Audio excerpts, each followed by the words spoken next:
Good evening, everyone. Welcome once again to our online videos, and thank you very much for taking the time to come and watch this. This Sunday evening, we have a few announcements that you have to take heed of. Please remember the restrictions from government, social distancing, sanitizing your hands, washing your hands all the time, and staying at home so that you can survive this COVID-19. Also, don't forget, every Tuesday and Thursday, we have prayer through the app Zoom, starting at 6 p.m. for 30 minutes. And 30 minutes you pray by yourself and with your family. We're trying to encourage every home to be a place of impact in your community. Also, don't forget that we have services as normal as every other time in the year, Sunday morning, Sunday evening, and on Wednesday, but it's through this YouTube app. Make sure that you are online, and make sure that you are buying your data and be able to watch us. This evening, we just have a privilege once again of having Pastor Harrison Awuno. He's coming to preach. God bless you, and don't forget to give also. Let's welcome Pastor Harrison Awuno.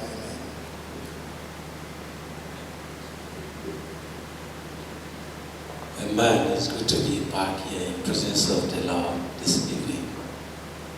And this morning, Pastor preached about Samson. I'm also going to talk about Samson so this evening. And I titled this message, Haunted. And we're going to take our text from the book of Judges, chapter 16, verse 4 to downward. And I believe you're with your Bible this evening. You open with me to the book of Judges 16. And I read, and it came to pass afterward that he loved a woman in the valley of Zareth, whose name was Delilah.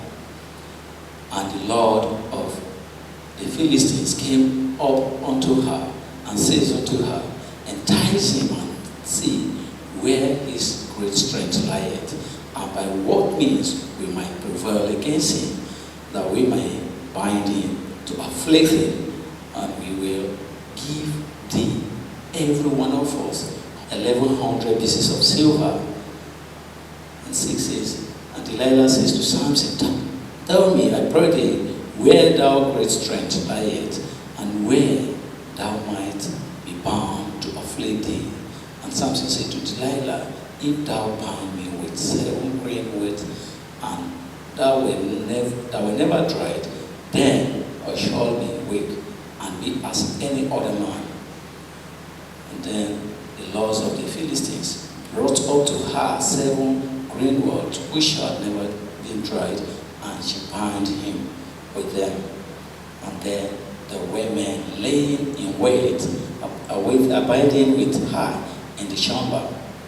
And she says unto him, the Philistines be upon thee, Samson. And he broke the word, as thread of toys is broken when it touches the fire. So his strength was not known.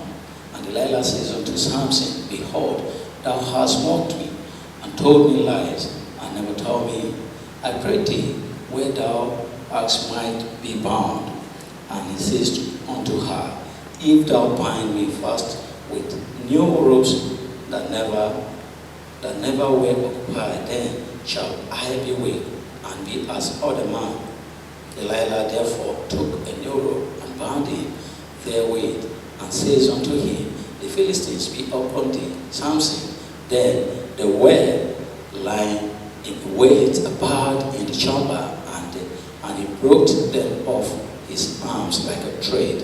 And Delilah says unto Samson, thou hast mocked me, and told me lie.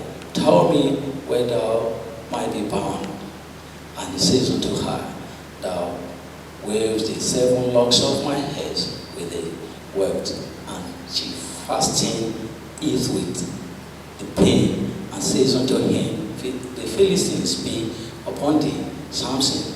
And he awoke out of his sleep, and went away with the pins of the bands and with the words. And she says unto him, How thou sayest that I love thee, when thou heart is not with me? Thou hast mocked me these 3 times, and hast not told me wherein thou great strength lieth. And it came to pass, when she pressed him daily with her words and urged him, so that his soul will wax unto death, that he told her all his heart, and says unto her, Thou art not come a razor upon my head, for I have been a Nazarite unto God from my mother's womb. If I mischief, my strength will go from me, and I shall be weak and like any other man. Let's pray this evening. Heavenly Father, eternal King of glory, we thank you, we bless and adore your holy name for this precious opportunity you've given to us to be in your presence this evening. We ask, Father, open up our heart to you. Ask you to touch our heart towards this evening, that we will exchange person and have a testimony to the glory of your name. In Jesus' name we pray. Amen. The passage we read teaches a lot. Judges talks about Samson's weaknesses. Talks about how Samson goes. Samson, birth was announced by angel. There are covenants that the angel has given to Samson. Talks to the mother. There are things he asks the mother not to touch. There are things he asks the mother not to eat. And there are words he asks the mother not to do. And things he asks the mother to do. And that also abides with Samson. Samson, this uniqueness of what the angel has announced to your mother, also applicable to you, because it says, during the pregnancy, you shall not eat of any forbidden food. And also it tells the mother that during this pregnancy, you shall not drink of alcoholic drinks. And it tells not to touch any forbidden things. That also applies to Samson. But Samson is here. And the Bible also makes us to know in the verse 15, that at the tail end, which is 15:20, that Samson ruled the city of Israel, judged Israel for 20 years, when the Philistines, those what, dominate the land. And Samson went there, and Samson did all these things. And the Bible tells us in the book of Judges 16:4, and it says this word, it says, later Samson fell in love with a woman called Delilah, a Philistine woman. And first of all, the parents earlier told Samson that, Samson, except me, in the whole of our tribe, in our culture, here in Israel, there is no any outstanding levy for you to marry, apart from all these prostitutes outside the country, outside our culture. But Samson says no. He goes ahead. And the Bible tells us that the rulers, the leaders of the Philistines, they came to this lady and offer her 11,000 pieces of silver each person, if she can persuade Samson to know where the power and the strength lies. Can I tell you? If you look at it clearly from our topic, tells that Samson has love and lust over all these prostitutes and all the laws that God has given to them. And the rulers came to this lady to tell her, if you can trap Samson, if you can discover his strength, then we'll give you this. That is to tell you, they hunt for Samson. And now Delilah becomes what? A trap to get hold of Samson. They've used Delilah as a trap to hold Samson down. Can I and you or any other person, that is what the devil outside does. He has all these unique things he has prepared around us to use as a trap to get hold of everyone that go out of God's wills. Samson has this uniqueness that he ought to keep. He has this privilege and this limit that he has to keep, but he goes out of his limit. So the Bible made us to know, see, the gate, where he pulls off the door of the gate and carried about 40 miles away into Israel at the top of the hills where he drops them. This is what it says. The weight of the pounds is about 700 pounds. But Samson took them away. Samson thought he could do whatever he wishes to do. Samson thought he could walk in straight as he's taking their security gate. Samson thought he has power. His power is to do fleshy things. And and to denote. He has forgotten the purpose and the reason God has brought him. He has forgotten the covenant that God has given to his mother and his own covenant, the relationship between him and his God. He has forgotten that. He has put that aside. He has seen so long that he has forgotten this. He has seen so long that he's so familiar to the sin that he has let go of this, that he felt his own personal might can help him to do all he wishes. He never knew the rules and what his bet was, and he was announced for to deliver the people of Israel. It has gone aside. His interest, and the Bible made us to know, he goes around and around about going over to the prostitute to sleep with prostitute. His sexual ambitions of going to the prostitute has become the order of the day with Samson. He never kept to the rules and the regulations God has given to the mother that are applicable to him to be the deliverance to the children of Israel. Rather, he's busy going to his enemy, doing what he's not supposed to do. Can I tell you? You might not be Delilah today. Us might not be Delilah today. It could be our habit of hatred, malice, or self-exaltation. It might be the trap that the devil has set aside to bring us down today. And I tell you, you could say it, I can manage it, I can control it, I have myself, I can ignore it, I can do with it aside without sinning against God. Can I tell you, you can't. And also, if you look at it, it seems that Samson has stayed almost 20 years without going to God in confession of his sin. No one is perfect. If you've ever read that portions of the Bible, that says, no one is perfect except one which is God. Like Jesus says, maybe Samson, like every of us, we go every Sunday after service, we'll have this confession we made to God because of our imperfection, because of where we've gone astray or where we've sinned against God. We come to God in prayer on our knees to ask for forgiveness, to ask God if we've gone astray. God have mercy upon us, forgive us. Samson never did this. He has everything to himself. He believes he can control this, and he goes ahead to do this and betray the covenant he has. And the Bible made us to understand down the road that he does what? He revealed to Delilah this secret of what? Nazareth that he has with God. The relationship has God. He has let go of that. He has done what? Reveal it to Delilah. And then they came to him. And the funniest part of it, in verse 20 of our text, tells us what? That Samson had forgotten that the Spirit of the Lord has also departed from him. He never realized that the Spirit of the Lord has left him. He never realized that the Spirit of God has gone. He does what? He still have the Spirit. When they shaved his head, he got up as usual to do what? To shake himself and to do the way he normally do. But he couldn't any longer. The Spirit of the Lord is gone. Can I tell you? I don't know why Samson could not understand that Delilah is trapped against him. After 3 cat and mouse game, Delilah played that what? Dumb card. The 15 of the verses tells us what? It says, Delilah persuaded him and says, Samson, how can you tell me you love me without telling me? Just share your secret with me. And Samson was touched and shared the vow, the Nazareth vow, the special Nazareth vow with Delilah. And even before then, he has betrayed other vow, touching of the death thing, drinking alcohol, which are part of the vow. This is the only vow remaining, and he released this condition to Delilah, and the whole thing. It is a break his Nazareth vow for long. It is not just about the hair, it is about the what covenant relationship he had with God, symbolized on his end by his Nazareth vow. He no longer think the relationship is the strength that comes from the relationship and the vow that he has with God. That is why he goes ahead to do to release this last Nazareth vow concerning his children of her, which he wasn't supposed to do. And now you don't realize that the Spirit has gone, and the church there could not do any longer.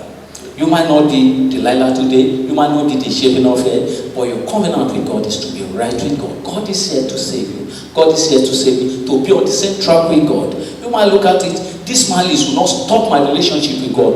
This hatred will not stop my relationship with God. Self-exaltation will not stop my relationship with God. visiting when I'm not supposed to do will not stop my relationship with God. Can I tell you, that is a vow where you don't supposed to go.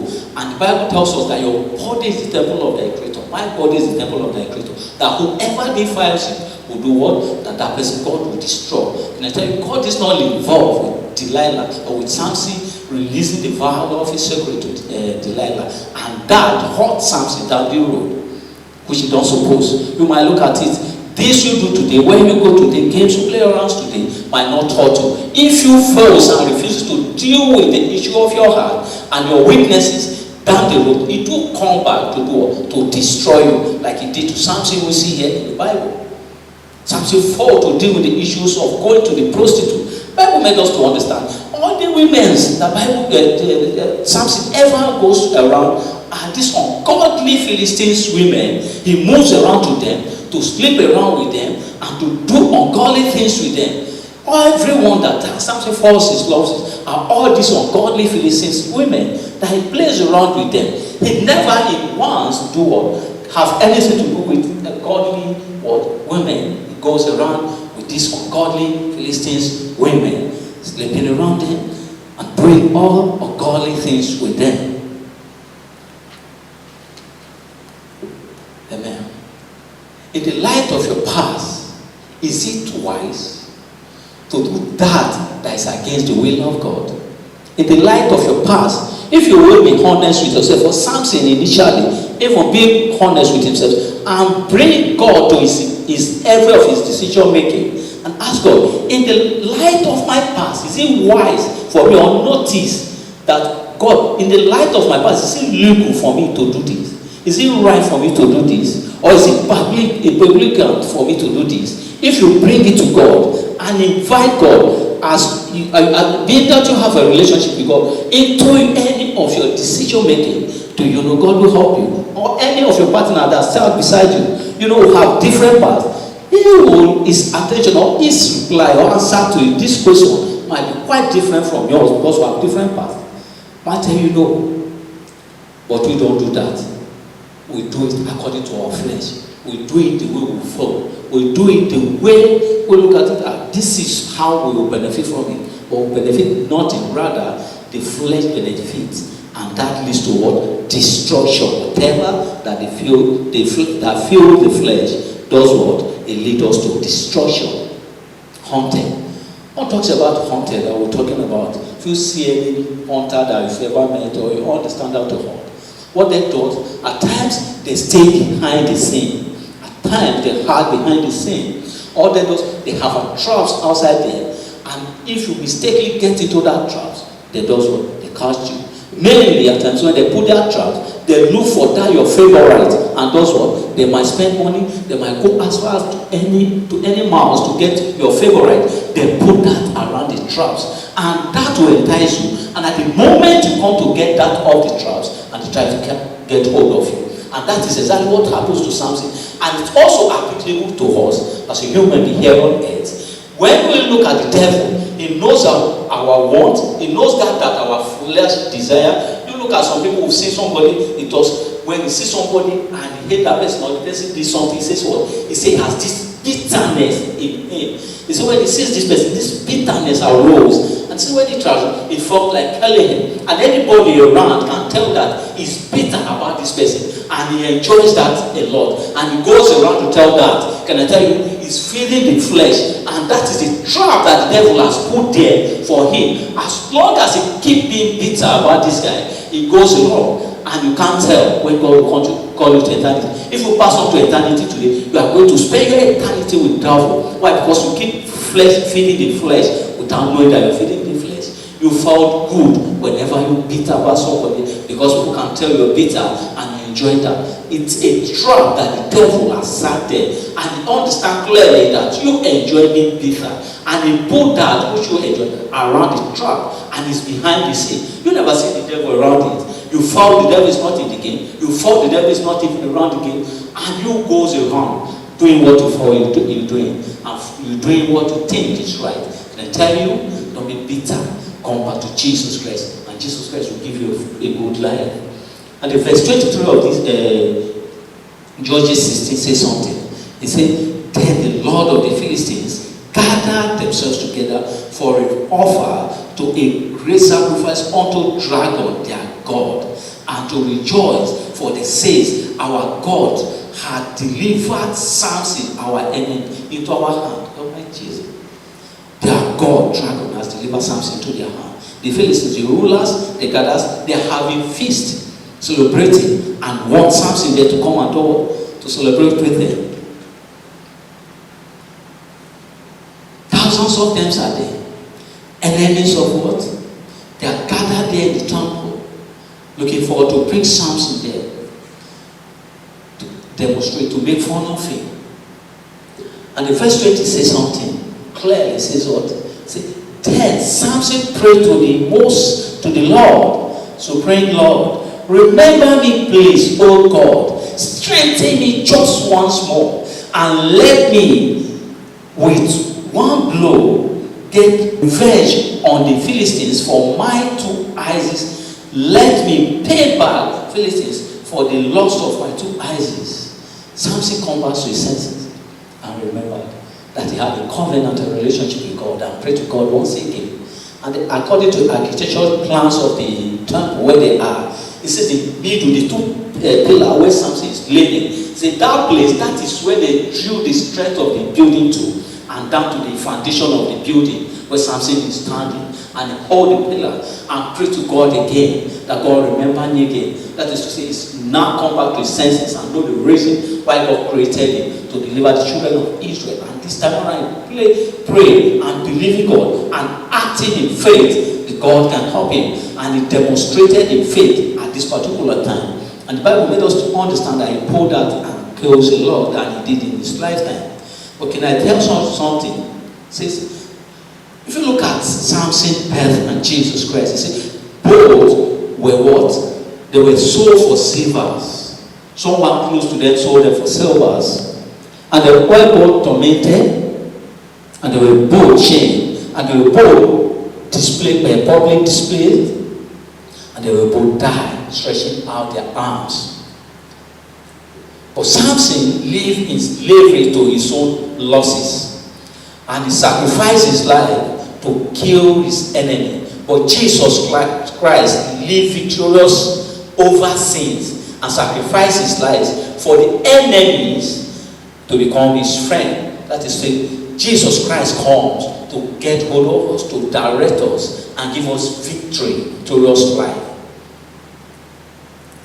Wherever you are, you look at yourself, maybe you've been a rebel or an enemy of God for a very long time, or a decade. You've not walked with God for a very long time. And you look at yourself, where I am, what it is that God will help me, or God will forgive me to come to himself, what I've done so far. Can I tell you, Jesus Christ came for that reason. And he is here. If you're willing to accept Jesus Christ as your personal Lord and Savior, he is here. That is the purpose he came. That is why he came. He says he taught us, he lived victorious over sins and sacrificed his life to his enemy to become his friend and to become a servant of the Most High God. Just as truly I say to you, whoever believes in me will also do the work that I do, and greater work than this will he do, because I am going to the Father. Jesus says this. God is calling you to a relationship with himself, so you also can experience a new better life. So also you can become a new person. God is willing to give you a brand new life. God is willing to change you from who you are. Jesus came for this purpose, and that is the reason God get us here. You might be here this evening. You say, how will I get this relationship? Can I tell you somebody? You have every privilege to have this relationship, if only you're willing to turn away from your wicked way. I really thank you this evening if you can have every ear by this evening, every eye closed, and you are here. Say, this relationship, I don't have this relationship. How will I know Jesus Christ?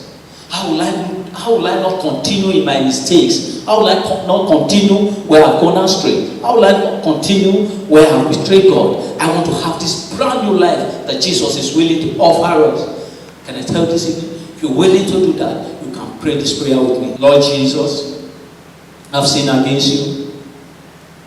I ask for forgiveness. Forgive me all my sins. washes me as white as snow. Let every old thing passes away.